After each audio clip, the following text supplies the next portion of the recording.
presença do Senhor, a sua paz, a sua verdade, a sua benevolência e a sua graça nesse domingo, nessa noite chuvosa. Essa semana, irmão, eu tive uma experiência tremenda.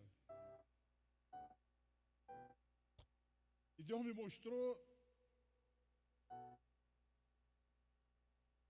quanto eu sou fraco e dependo dele.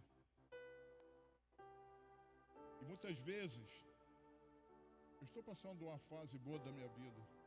Eu já lutei muito, já chorei muito, já sangrei, já me envolvi em muitos problemas. Mas a vida, ela é feita de fases, né? Tem fases de problemas, tem fases de vitória. Eu estou na fase boa. Na fase familiar, na fase profissional, de saúde nem tanto, né? Mas eu sou hipertenso, tenho um pouco de diabetes, mas estou vivendo bem. Poderia dizer, tranquilo, sem nenhum problema grave, gozando da presença de Deus, podendo orar de madrugada, experimentando assim um momento de descanso na minha vida. Mas isso, irmão, não significa que por você estar vivendo uma fase boa, não existam momentos perigosos. E nós vamos falar sobre essa fase que Davi viveu. Uma fase terrível na vida do rei Davi. E nessa semana um irmão me chamou, fui conversar com ele, porque ele passou por alguns problemas de relacionamento. E eu falei com ele: meu irmão, esse não é um problema grande para você se preocupar tanto.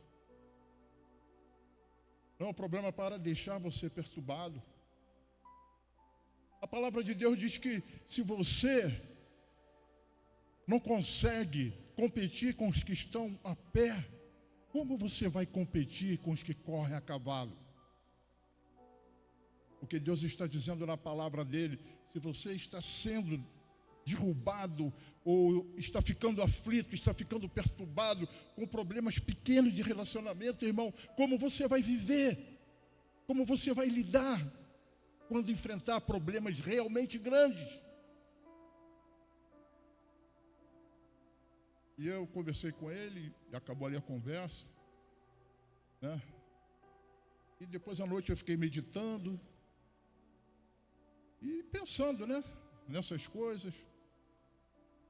E no dia seguinte eu saí com a minha esposa de carro.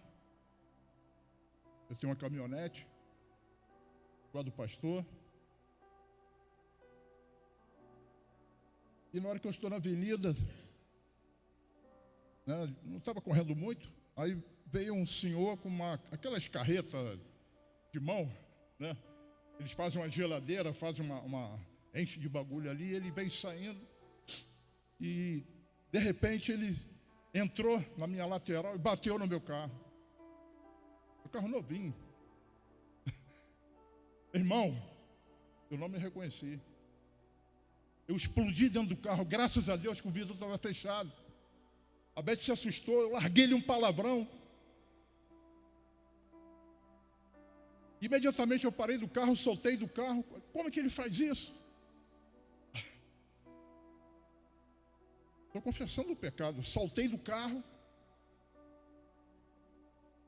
Aquele homem ficou assustado que eu saí assim meio... O velho Adão se levantou, irmão, dentro de mim. E na mesma hora que eu botei o pé no chão, o Espírito Santo falou: epa, para! E eu cheguei, eu saí, e aquele senhor olhou para mim e falou: meu amado, me perdoa, eu me desequilibrei, me perdoa. E eu falei, eu pensei, meu Deus, eu que deveria estar falando isso. Eu me achando todo bonzão, todo santo. Eu fiquei sem palavra. Eu engolia seco. O Espírito Santo falou: está vendo? Está vendo? Tu tem que aprender muito ainda. Eu fiquei desconcertado, irmão. Desconcertado. Aí fui para casa, fui dormir. Quando amanheceu, está pensando que acabou?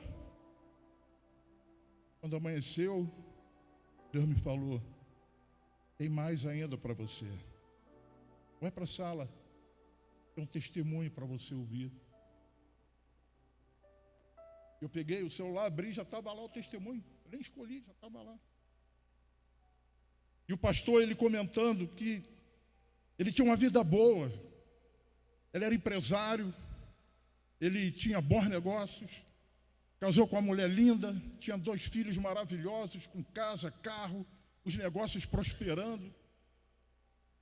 Só que chegou um momento na vida dele que ele precisava ter mais tempo para trabalhar e um amigo aconselhou ele a usar anfetamina para poder ajudar ele a ficar mais desperto, mais tempo acordado, com mais energia. E de repente ele se viu viciado em anfetamina. E logo mais tarde ele começou a usar aquela droga e depois passou então a usar cocaína. A vida toda organizada. E ele passou a usar cocaína e ficar dependente da cocaína. E ele escondia da mulher, dos filhos, dos amigos, dos sogros, mas se tornou um viciado. Até o momento que ele não conseguindo mais esconder, uma madrugada ele chegou para a mulher dele e falou: mulher, eu estou viciado em cocaína, não consigo me libertar. E ela já estava desconfiada, porque alguma coisa, né, não andava muito bem. E ela falou: não, querido, vamos buscar tratamento, vamos buscar uma clínica, você vai se libertar. E ele, irmão, percorreu 20 clínicas, 20 tratamentos, e não conseguiu a liberdade. Chegou um ponto que ele começou a perder os bens, e conflito dentro de casa, e as coisas dando errado, e ele não conseguia se libertar, até que houve uma oportunidade dele fazer um tratamento em Manaus. Ele foi para Manaus para fazer o tratamento, ficou lá 30 dias, mas chegou uma hora que ele também não conseguiu se tratar lá em Manaus. Ele saiu e falou para um amigo que tinha levado ele: olha, eu vou sair, eu vou embora, mas não fala para minha família que eu fui embora, não. Depois eu falo com eles. Ele pegou o avião, foi para Guarulhos, chegou no aeroporto, sentou no salão e começou a meditar na vida dele. Meu Deus, eu não consigo me libertar. Eu já fiz de tudo, já dei meus bens, já tive ajuda de tudo que é gente, mas eu não consigo. Eu não consigo, eu não quero levar a destruição total da minha família. Eu vou desistir de tudo, eu vou me isolar, eu vou abandonar minha família, vou abandonar meus filhos, minha esposa, eu vou largar tudo, vou embora. Eu quero que eles esqueçam de mim. E ele começou a andar nas ruas, um empresário, irmão. Com o tempo ele foi emagrecendo, ficou com 50 quilos. E nesse período se passou 8 anos, a família procurando ele, desesperado, e não encontrava ele em lugar nenhum. Ele andando em São Paulo, já estava barbudo, ficava dias sem tomar banho, ficou irreconhecível. A família já acreditava que ele tinha morrido, e a mulher arrumou a forma de juridicamente conseguir liberar os bens, porque já davam ele como morto, já tinham procurado ele muito tempo. E ele falava que cada vez ele piorava mais. Ele andava com medo da noite, porque colocavam fogo nos mendigos, nas pessoas que usavam droga. E cada dia ele falava: amanhã eu vou morrer, amanhã eu vou morrer. Os meus dias estão acabando. Até que um dia, irmão, ele está numa calçada, está numa escada, e ele vai em frente a uma igreja, e ele vai catar o lixo para comer, que ele comia lixo. E ele pega uma caixa, e abre aquela caixa, e naquela caixinha era uma arca da aliança. Ele pegou aquela caixinha, ele não entendeu o que era aquilo, ele não era crente, não tinha entendimento. Ele pegou aquela caixinha, sentou na escada, ficou olhando. Isso era 6 horas da manhã. ali era uma igreja Assembleia de Deus, e tinha uma vigília. E veio saindo uma senhora e uma criança subindo da escada, e ele, com vergonha, ficou meio de lado, e aquela senhora passou por ele, e ela viu aquela caixinha, e ela passou por ele, e ela falou assim: Deus está falando algo comigo, eu tenho que voltar, eu vou falar com esse rapaz. Ela voltou para ele e falou: olha, eu estou com muito medo até de você, mas eu quero te dizer, essa caixinha que está com você é uma aliança. É forma de Deus criar aliança com o homem. Jesus tem uma aliança para a sua vida e ele não entendeu nada. E ela também foi embora e ele ficou com aquilo ali. Mas aquilo ali ficou martelando, irmão, na vida dele, na cabeça dele. Ficou martelando, ele falou: que aliança é essa? Eu preciso de algo para me recuperar. Será que Deus tem algo para mim? Será que Deus tem olhos para mim? Passou uma semana, um amigo dele reconheceu ele, achou que era ele, procurou a família dele, falou assim: olha, eu acho que teu pai está lá naquela esquina, naquela rua. Mas não é possível. Eu acho que é ele. Está muito diferente, mas eu acho que eu nem me aproximei, mas é bom vocês verem. E a família ficou ali rodando aquela área durante um tempo. Até um dia que a filha com esse amigo entraram no carro e eles reconheceram de longe que tinha tudo para ser ele. E a filha no carro falou: eu vou lá. Mas ela ficou com medo de chegar lá e ele não reconhecer. Por quê? Porque ele estava tão drogado que filho, mulher já não tinha mais importância para ele não tinha mais sentimento. Mas sei que ela parou o carro, e ele se assustou que aquele carro preto parou do lado, e aquela jovem saiu do carro, foi, abraçou o pai, chorou, ele já estava todo sujo, e pegaram ele, jogaram dentro do carro, levaram ele para um hotel, ele tomou banho, se refez, e aquele homem, irmão, se converteu. Se o Filho vos libertar, verdadeiramente sereis livres. Jesus libertou aquele homem, restaurou aquela vida. Restaurou, irmão. E aquela igreja que muitos anos ele ficou ali no pé daquela igreja, naquele local onde ele ficava, ele acabou se tornando pastor daquela igreja. O que nós queremos falar nesse momento? Existem situações que nós vivemos que parecem impossíveis de se resolver. Não é mesmo? Tem pessoas que estão drogadas que não se libertam.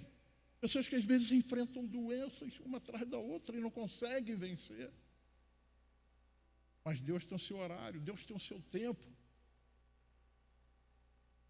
E aquele homem se libertou e Deus fez algo tremendo na vida dele, algo tremendo na família.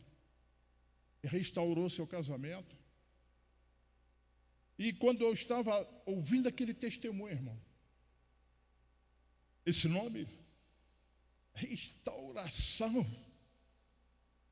Igreja Batista da Restauração, o que é isso? O que nós estamos fazendo aqui? Tem pessoas aguardando você, pessoas que estão morrendo, que estão indo para o inferno. E nós colocamos Igreja Batista da Restauração. É que Deus quer te usar para que a gente possa restaurar através de Cristo a vida de muitas pessoas. Nós temos um palco aqui enorme, aqui em cima, uma galeria enorme, que pode encher e que vai encher. Precisamos nos mover. O pastor Bruno falou comigo, eu falei: Bruno, assiste a palavra, porque Deus, eu chorei o dia todo hoje, irmão, porque eu sou medíocre. Eu não tenho trabalhado conforme eu poderia trabalhar. Eu não tenho dado quase que nada de mim.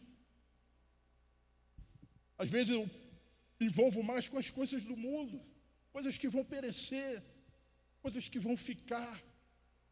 Eu não vou levar meu carro, minha casa, minha roupa, nem a minha roupa eu vou levar. E a gente perde um tempo enorme com besteira.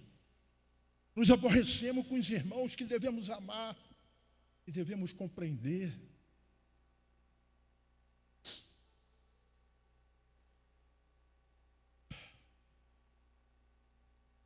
O Senhor é bom. Sua justiça permanece para sempre. E Deus vai libertar muita gente nessa cidade que está preso, está agarrado, está morto. Se o Filho vos libertar, verdadeiramente sereis livres. Isso que eu estou te falando, irmão, aconteceu na vida de Davi. Davi teve um momento na vida dele, o rei Davi, que ele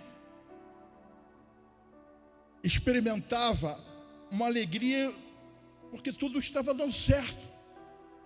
Ele estava vencendo os inimigos. Ele estava vencendo as guerras. Davi foi um homem que experimentou grandes coisas da parte de Deus. Ele foi chamado quando era praticamente um adolescente. Ele matou o gigante, matou leão, matou urso, compôs poesias lindíssimas. Um homem segundo o coração de Deus. Mas chegou o momento na vida dele e ele deu mole. Chegou um momento na vida de Davi e ele descansou, relaxou. Um momento perigoso. Um momento mais terrível na vida de Davi aconteceu quando ele estava no pleno descanso, de férias. Uma vez eu li no livro de... Podia me arrumar um copo d'água? Alguém, por favor? Uma vez eu li no livro da Igreja Wesleyana, de John Wesley, ele falando o seguinte, que numa guerra, o momento que mais existem mortes é no momento de calmaria. É quando a gente relaxa e fica desapercebido das armadilhas que Satanás prepara. Nós vamos fazer uma breve leitura do processo que Davi enfrentou, porque isso traz para nós, irmão, um momento de reflexão muito profundo. Davi, ele vai experimentar um momento muito difícil na sua vida. No livro 2 Samuel, capítulo 11, diz assim: e aconteceu que, tendo decorrido 1 ano, no tempo em que os reis saem para a guerra, enviou Davi a Joabe e seus servos com ele, e a todo Israel, para que destruísse os filhos de Amon e cercasse a Rabá.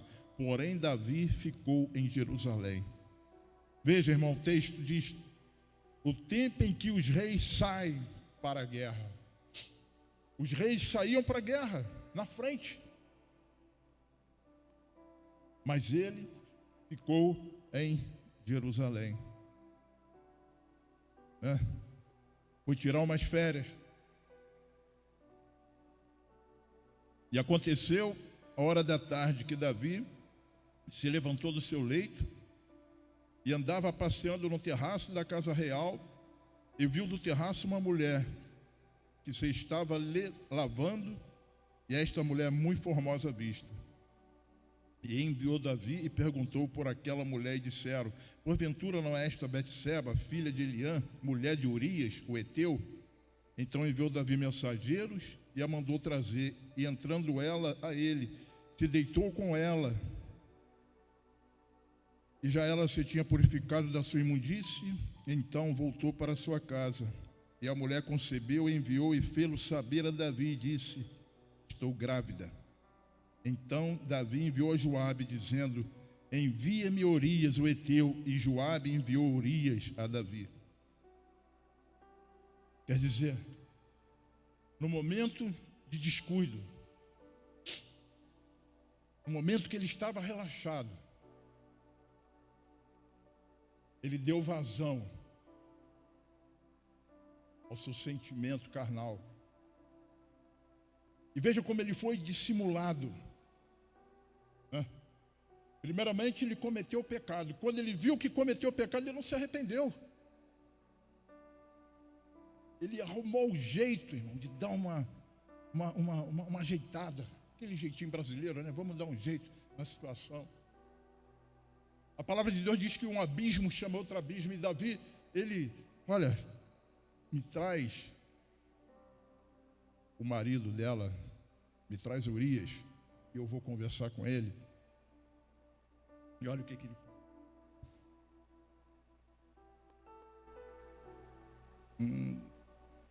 E enviou Davi e perguntou, e aconteceu a hora da tarde que Davi, peraí. Então enviou Davi a Joabe dizendo, envia-me Urias, o heteu, e Joabe enviou Urias a Davi. Vindo, pois, Urias a ele, perguntou Davi, como ficava Joabe, como ficava o povo e como ia a guerra. Dissimulado. Urias, mandei trazer você, como é que está a guerra?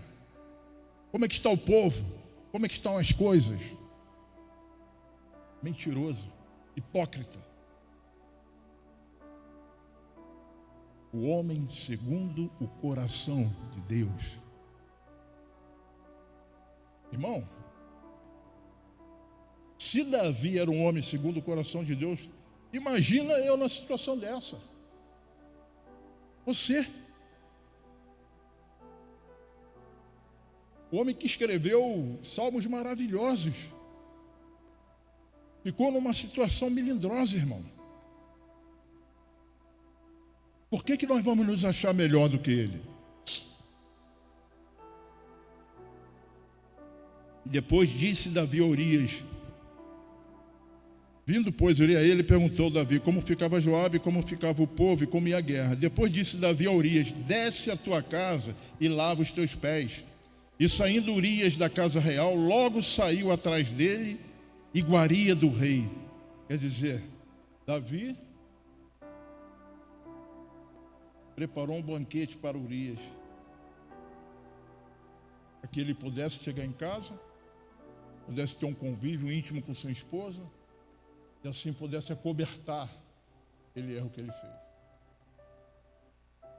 O homem segundo o coração de Deus. Cego por uma ação pecaminosa.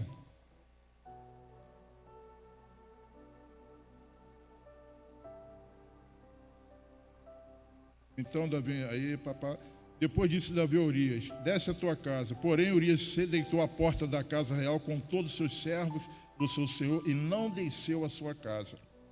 E o fizeram saber a Davi dizendo, Urias não desceu à sua casa. Então disse Davi a Urias, não vens tu de uma jornada? Por que não desceste à tua casa? E disse Urias a Davi, a arca, Israel e Judá ficam em tendas, e Joabe, meu senhor, que era o comandante, os servos do meu senhor, não estão acampados no campo, e hei de eu entrar na minha casa para comer e beber e para me deitar com minha mulher? Pela tua vida e pela vida da tua alma não farei tal coisa. Urias, um homem, irmão, fiel. Ele jamais iria se deleitar enquanto os homens, seus colegas de trabalho, estavam lá guerreando. Enquanto a nação estivesse em guerra, ele não iria se deleitar. Ele falou, eu jamais vou fazer isso, enquanto o meu comandante, os homens que estão comigo, estão enfrentando guerra. Fiel, justo. Será que Deus não olhava para ele? Ele está sendo traído por todos os lados. Sofreu traição da esposa e está sofrendo traição do rei. E o rei criando a forma de articular uma situação para livrar a cara dele.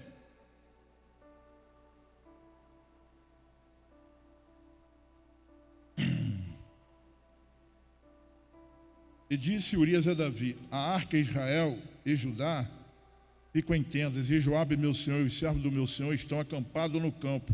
E hei de eu entrar na minha casa para comer e beber, e para me deitar com minha mulher, pela tua vida e pela vida da tua alma, não farei tal coisa. Então disse Davi a Urias: fica cá ainda hoje, e amanhã te despedirei. Urias, pois, ficou em Jerusalém aquele dia e o seguinte. Davi o convidou e comeu e bebeu diante dele, e o embebedou, e à tarde saiu a deitar-se na sua cama, como os servos do seu senhor, porém não desceu à sua casa. E sucedeu que pela manhã Davi escreveu uma carta a Joabe e mandou-lhe por mão de Urias. Joabe era o comandante, estava na guerra, então ele entregou a carta a Urias e mandou essa carta para o comandante. Escreveu na carta dizendo: ponde Urias na frente da maior força da peleja, e retirai-vos de trás dele, para que seja ferido e morra. Aconteceu, pois, que tendo Joabe observado bem a cidade, pôs a Urias no lugar onde sabia que havia homens valentes. E saindo os homens da cidade e pelejando com Joabe, caíram alguns do povo, dos servos de Davi, e morreu também Urias, o heteu. Quer dizer, uma artimanha completa. Preparou tudo bem planejado para se livrar de Urias. Agora veja como que é o pecado, né, irmão? Um abismo chama o outro. E às vezes, uma mentira pequena, a pessoa tem que mentir um pouco mais para cobrir aquela primeira mentira. E depois, mente um pouquinho mais, e as coisas vão aumentando. Quantas pessoas vão se enrolando na vida dessa forma? Não morreu só Urias, morreram soldados também de Israel. Quando a pessoa peca, ela não destrói somente a sua vida, ela envolve outras pessoas. E Urias morre junto com outro soldado. E Davi, uma boa, tranquilo, né? Conseguiu se livrar daquela situação. O que ele faz? Ele chega a notícia, então ele manda trazer a mulher, assume a mulher, casa com ela, né? E agora as coisas vão se encaixar. Ninguém sabe do pecado dele. Será que ninguém sabe mesmo? Nós podemos enganar todo mundo, irmão, mas não conseguimos enganar a Deus. Davi escondeu todo mundo, mas Deus sabia todos os detalhes. Então o profeta Natã procura Davi, porque Deus mandou ele ir até Davi. Cadê? Então diz, e Davi, assim diz o Senhor. Cadê? E o Senhor enviou Natã a Davi, e enviando ele a Davi, disse-lhe: havia na cidade 2 homens, um rico e outro pobre. O rico tinha muitíssimas ovelhas e vacas, mas o pobre não tinha coisa nenhuma, senão uma pequena cordeira para que comprara e criara. E ela havia crescido com ele, com seus filhos igualmente. Do seu bocado comia, do seu copo bebia, e dormia em seu regaço, e a tinha como filha. E vindo um viajante ao homem rico, deixou este de tomar suas ovelhas e das vacas para guisar para o viajante que viera a ele. E tomou a cordeira do homem pobre e preparou para o homem que viera a ele.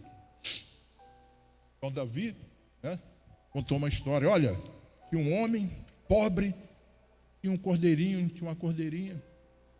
E um homem rico preparou uma festa para os viajantes. Só que esse homem rico, com muitas ovelhas, não quis pegar as ovelhas dele. Né, irmãos? Traz lá aquela cordeirinha daquele homem pobre, pegou aquela cordeirinha e matou. Davi ficou furioso. Quem é esse homem que eu quero matar ele? Vou acabar com a raça dele. E o profeta Natã então diz: você é esse homem. Já pensou, irmão, que responsabilidade esse profeta? O cara é corajoso. Podia ter perdido a vida ali, né?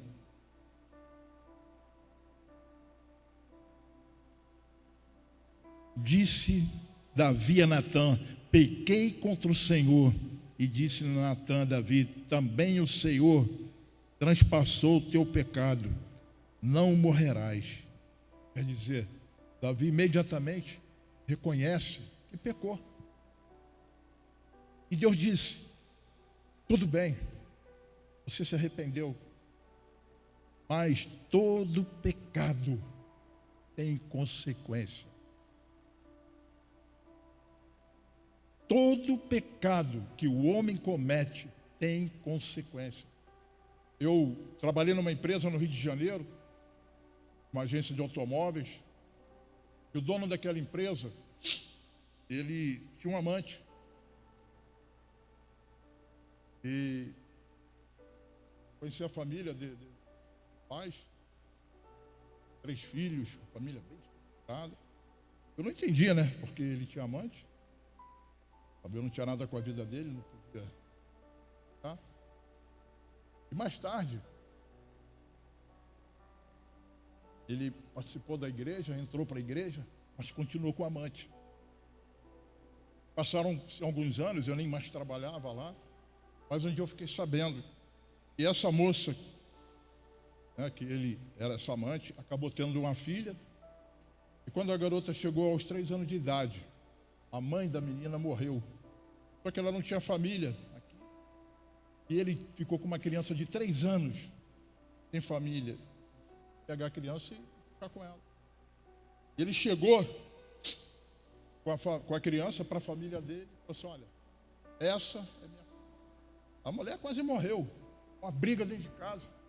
Ele: eu me arrependo, eu me arrependo. Foi uma confusão violenta. Se arrependeu na igreja. Mas o pecado, irmão, tem consequência. Traz um rastro. Ele foi perdoado, mas tem consequência, não tem como se livrar. Eu encontrei pessoas que falam o seguinte: olha, eu erro, mas depois eu peço perdão a Deus, Deus me perdoa. Aí a pessoa vai e erra de novo. Aí pede perdão a Deus, e Deus me perdoa. Tribulação e angústia seguem a vida quem pratica iniquidade. Você pode pedir perdão 1000 vezes, Deus vai te perdoar, mas as consequências vão se somar. Por isso você está encontrando tanta gente dentro da igreja com problemas financeiros, problemas na vida familiar, problemas de caráter. Por quê? Pecam e acham que é só pedir perdão, mas a consequência vem. E Davi enfrentou consequências terríveis, porque Deus disse: você vai ser perdoado, mas eu vou suscitar na sua casa contendas.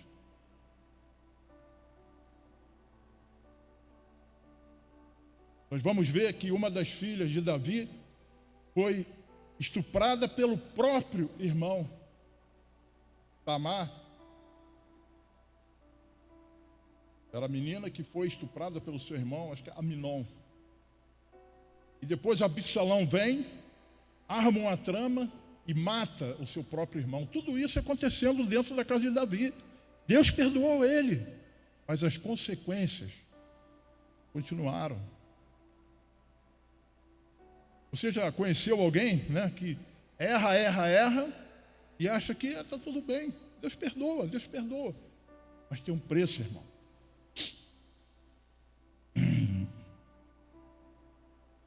Então, a primeira coisa que aconteceu foi que Deus recolheu, né, o filho que Davi teve com Betseba.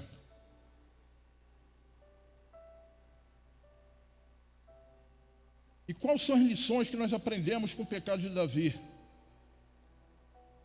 Quando não se foge do pecado, ele nos vence.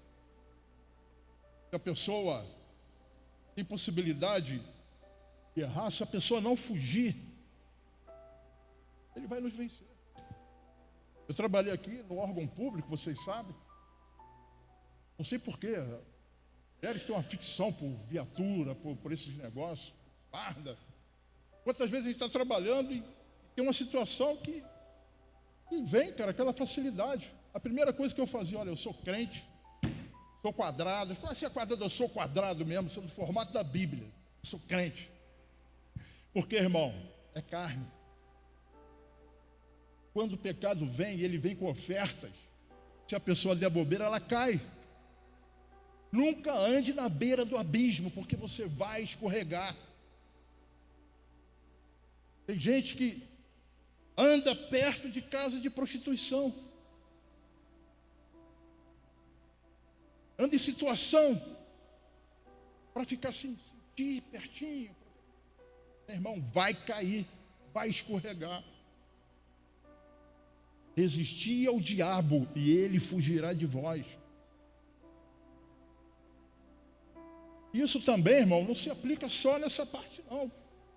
É em confusão.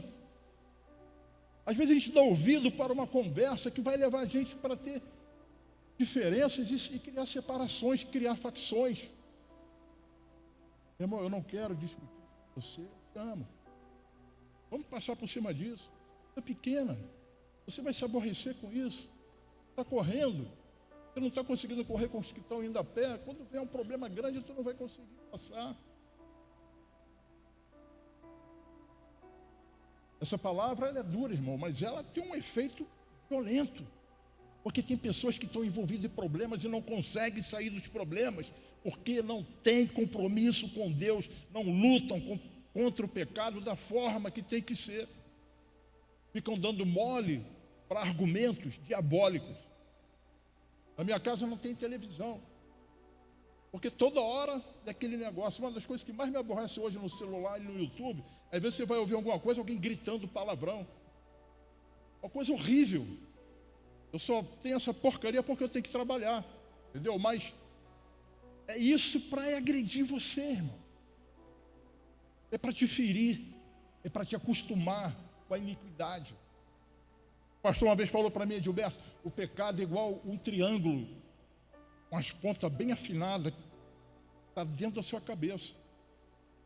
Quando você peca, aquele triângulo roda, aí machuca e dói. Aí você depois faz outro pecado, ele roda e machuca. Mas se você continuar pecando, o triângulo de tanto rodar, as pontas dele ficam redondas. Chega a hora que tu não sente mais. Não é assim? Vocês estão quietos, vocês estão entendendo? Às vezes eu fico assim, será, meu Deus, que estão entendendo? Será que estão captando a mensagem?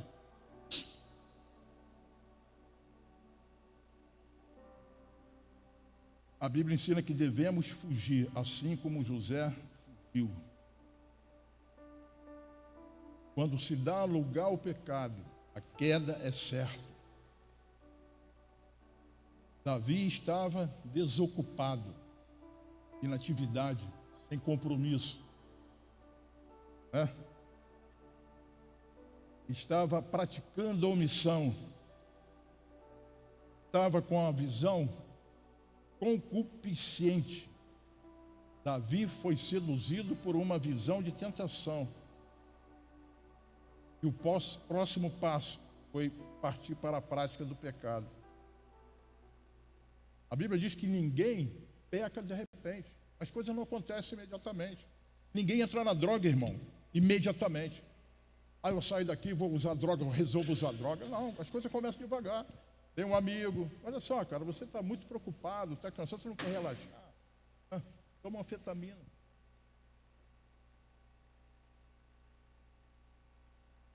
Não é isso? Em Tiago 1, 14, 15 diz: cada um é tentado pela sua própria cobiça. Quando esta o atrai e seduz, então a cobiça, depois de haver concebido, dá luz ao pecado, e o pecado, uma vez consumado, gera a morte. Não é isso? As coisas começam devagar e às vezes a gente não percebe. Mas o Espírito Santo dá a você a condição de você vencer o pecado, porque aquele que está em você é maior do que aquele que está no mundo.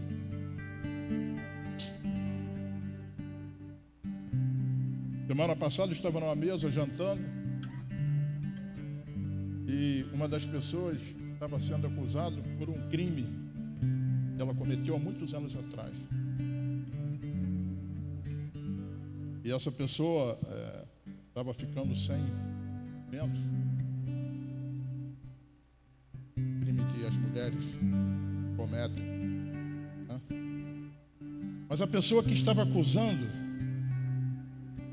estava assim, muito firme.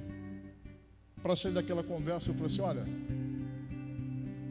todos pecaram, estão destituídos da glória de Deus, não há um justo, não há um sequer.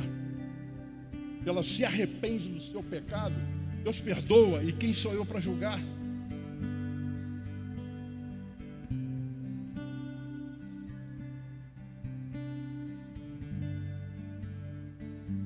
O computador do pastor é melhor que o meu todo orando. Para. 9 horas já. Davi cobiçou, viu, adulterou e tentou esconder o seu pecado. Ele usou 4 planos para cumprir o seu pecado. Deu férias para o marido de Betseba, deu um banquete ao marido de Betseba, encomendou a morte do marido de Betseba e casou-se com ela para esconder a gravidez. E por causa do seu pecado, ele enfrentou várias consequências. Primeiro, ele deu legalidade ao diabo. O diabo não age na nossa vida quando nós não damos a ele legalidade. Conheci uma pessoa, o pastor também conhece, que uma vez chegou para mim e falou: olha, eu vou na Ivete Sangalo, vou ver o show da Ivete Sangalo. Eu adoro aquela mulher. Sou de igreja, de louvor. Igreja, de louvor, irmão. Uma pessoa falou um negócio desse. Eu falei para ele: repete o que você falou. Não, eu adoro a Ivete Sangalo e eu vou no show dela.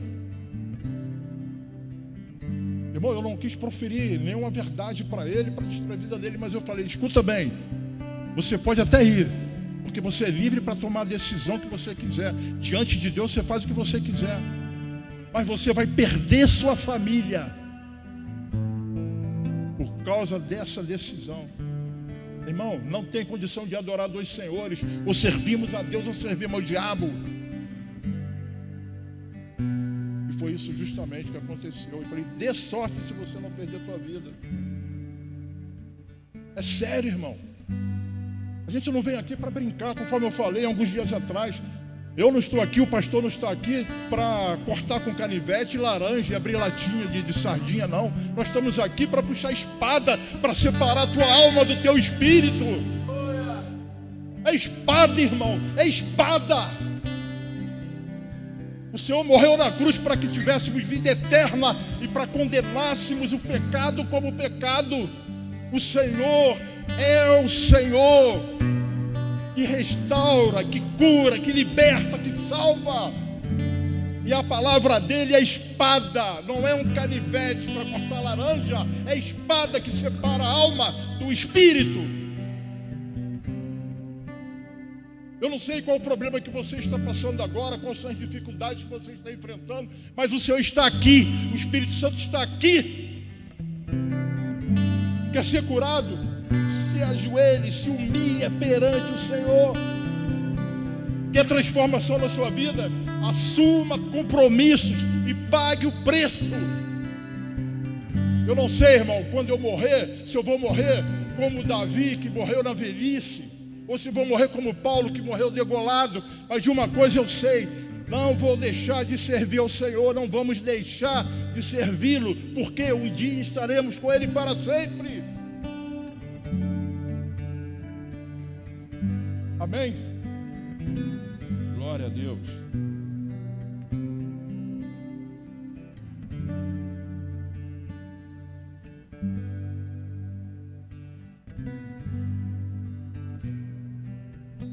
A outra consequência do pecado é que nós perdemos a sensibilidade sensibilidade. O pecado é como a lepra. Você já viu o leproso? Ele perde a sensibilidade. Ele não sente mais pelas almas que estão indo para o inferno. Ele não sente mais dor. Ele não sente apatia. Praticamente como eu quando saí do carro. Por mais um pouco eu teria passado em cima daquele homem. Mas o Espírito Santo não deixou. E quando ele falou, meu amado, me perdoa. Meu irmão, me quebrou totalmente ali. Me jogou no chão, foi imediato. Eu fiquei totalmente desarmado. Meu Deus, Senhor, meu amado, me perdoa. Eu me desequilibrei, por favor. Assim mesmo, irmão, me perdoa. Eu fiquei desse tamanho. Eu saí dali rapidinho. Deus é maravilhoso, irmão, porque nós nos tornamos sensíveis à sua voz, sensíveis ao Espírito Santo. Não deixe o pecado tirar essa sensibilidade de você. Torne-se sensível à voz de Deus. Mantenha-se sensível. Uma outra consequência do pecado é a incredulidade. Nós passamos a não crer mais que Deus pode mudar as situações. Nós passamos a não crer mais que o cego pode voltar a enxergar. Nós passamos a não crer que o drogado pode se libertar. Nós passamos a não crer que a vitória pode nos alcançar. Outra consequência é que aquele que está em pecado, ele fica numa prisão. Preso, como Davi ficou preso nessa situação. Ele não resolveu as coisas de um dia para o outro. Ele tentou argumentar, mandou Urias voltar lá para o campo de batalha. E Urias, aquele homem de Deus, foi traído pela esposa, pelo general e pelo rei. Deus, hoje está na glória, irmão. A vida daquele que serve a Deus não é fácil. Não existe esse negócio de vida luxo, vida de prosperidade. É vida de luta, irmão. Porque a vida tem isso. O sabor da vida é esse. É desafio todo dia. E o pior de tudo é que a pior consequência que o pecado nos traz é nos manter afastados de Deus. Quando Pedro falou, Senhor, Jesus falou, vocês vão continuar comigo? Quem não comer da minha carne, não beber do meu sangue, não tem parte comigo. Você quer continuar comigo? Pedro falou, Senhor, para onde nós iremos? Só o Senhor tem a palavra de vida eterna. Vale a pena, irmão, servir ao Senhor e experimentar a restauração que Deus pode fazer em nossa vida. A restauração que o Senhor vai fazer na nossa vida, em aspectos que ainda precisam ser trabalhados, vai ajudar outras pessoas que estão passando por dificuldades. Essa mensagem hoje, ela foi preparada com um carinho muito especial pelo Espírito Santo, que eu chorei o dia todo hoje, para que Deus falasse o seu coração e trouxesse a sua consciência que nós precisamos evangelizar a nossa comunidade. Precisamos correr essas ruas e anunciar que só Jesus Cristo salva e liberta e cura. Amém? Que o Espírito Santo possa encher o seu coração, que Deus possa falar tremendamente no seu coração. E se você, irmão, está agarrado em alguma situação, tem um pastor que pode te ajudar, tem um irmão que pode te ajudar. A gente está aqui para ajudar um ao outro a vencer essas situações da vida. Amém? Vamos ficar de pé. Vou passar a palavra para o pastor, vai dar continuidade.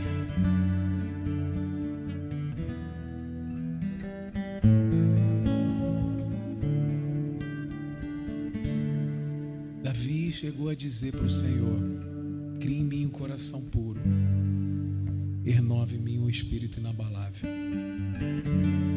Não há pecado que o Senhor não perdoe. Mas na graça nós temos uma coisa, irmãos, a nosso favor. Ele lança o nosso pecado no mar do esquecimento. Davi experimentou a graça do Senhor porque Davi, ele tinha a visão do Filho de Deus, o Messias. Nós não merecemos esse amor, mas o Filho do Homem nos libertou. Feche os seus olhos, põe a mão no teu coração. Há pecados que nós precisamos confessar para Deus. Há coisas que nós fazemos, irmãos, que nós não percebemos o peso, a consequência do pecado. E a maior consequência é o afastamento do Espírito Santo. O Espírito Santo se afasta de nós. Mas a palavra de Deus diz que há poder no sangue do Senhor. Então feche os seus olhos agora, faça uma oração, peça ao Espírito Santo entendimento sobre isso.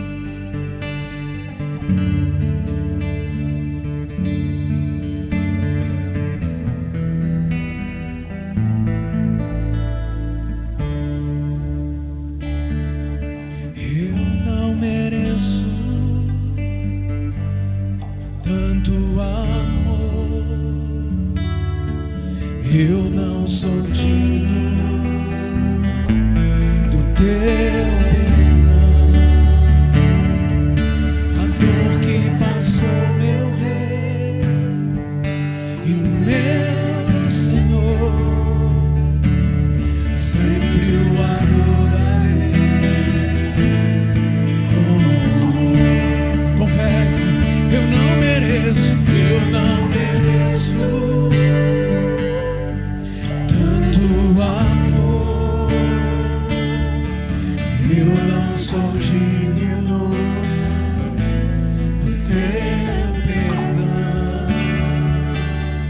A dor que passou meu rei e meu Senhor, sempre o adorarei.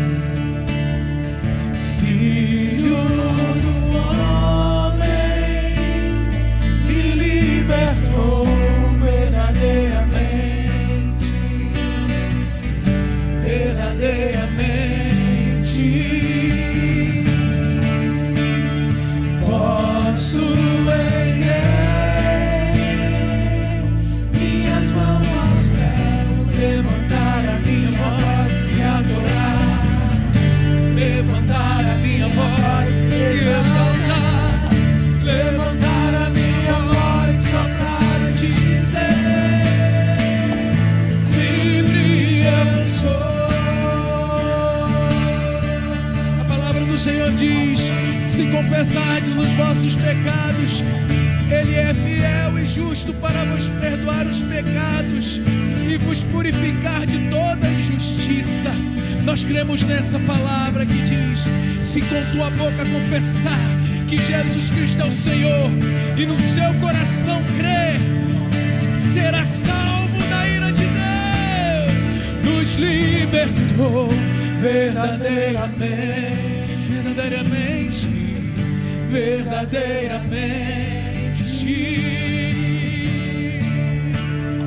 Posso erguer minhas mãos ao céu, levantar a minha voz e adorar, levantar a minha voz e exaltar, levantar a minha voz só pra dizer: livre eu sou. Levante as suas mãos, confesse a Deus assim: Senhor, eu preciso de Ti. Diga isso essa noite: Senhor, eu preciso de Ti. Eu preciso do Teu sangue. Eu preciso ser restaurado. porque eu sou um adorador. Eu fui criado para te adorar.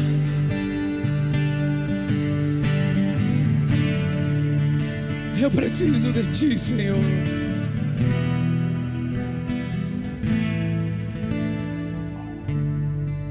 Você confessou o teu pecado? Se você confessou, você pode declarar isso comigo. Pra te adorar, pra te adorar, pra te adorar, pra te adorar. Eu sou livre, sou livre, eu sou livre pra te adorar, pra te adorar, pra te adorar, pra te adorar. Eu sou livre, oh, sou livre, eu sou livre pra te adorar, pra te adorar, pra te adorar, pra te adorar. Eu sou livre, oh, sou livre.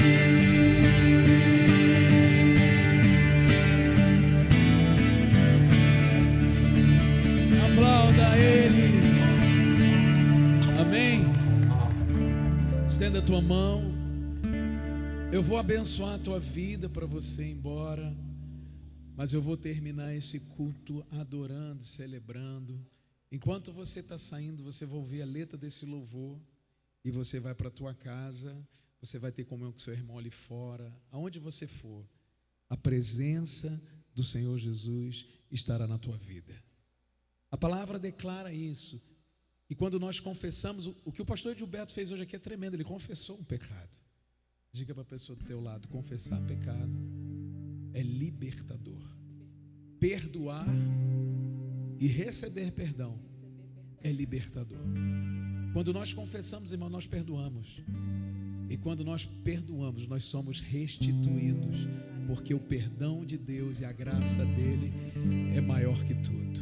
Amém? Pai, abençoa a tua igreja, abençoa os teus filhos, leva para eles a tua presença, que não falte na casa deles, que essa semana que começa hoje seja uma semana restauradora, em que quando nós confessamos os nossos pecados, recebemos o teu perdão, meu Pai.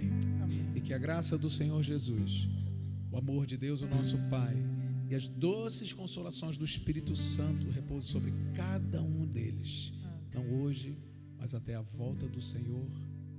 Amém e amém. Deus enviou seu Filho amado para morrer em meu lugar, na cruz. Bem-vindos, visitantes. Desculpa não ter apresentado. Deus abençoe essa família. Lá atrás eu queria que alguém fosse dar um abraço nessa família. O Pai está